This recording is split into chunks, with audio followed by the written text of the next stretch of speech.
নমস্কাৰ।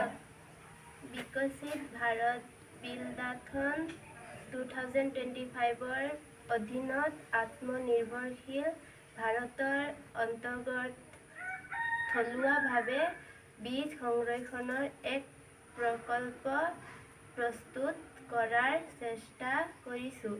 আমাৰ বিষয়টো হৈছে মাটি নিম বীজ সংৰক্ষণ পাত্ৰ। এই পাত্ৰ নিৰ্মাণ কৰা উপাদানবোৰ হৈছে মাটি, গোবৰ, ছাই আৰু নিমপাতৰ গুড়ি।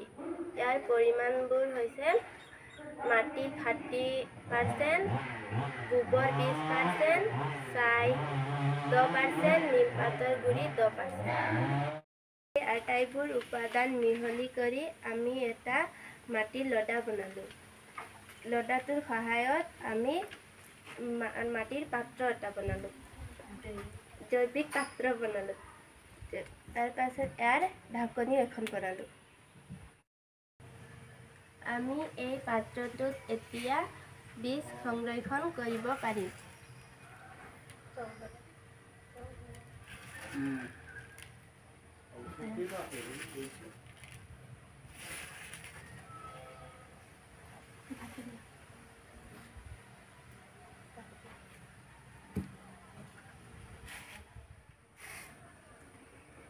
এই সংৰক্ষণ পাত্ৰ সম্পূৰ্ণ থলুৱাভাৱে জৈৱিক উপাদানেৰে তৈয়াৰ কৰা হৈছে। ই সম্পূৰ্ণ পৰিৱেশ অনুকূল এক ব্যৱস্থা।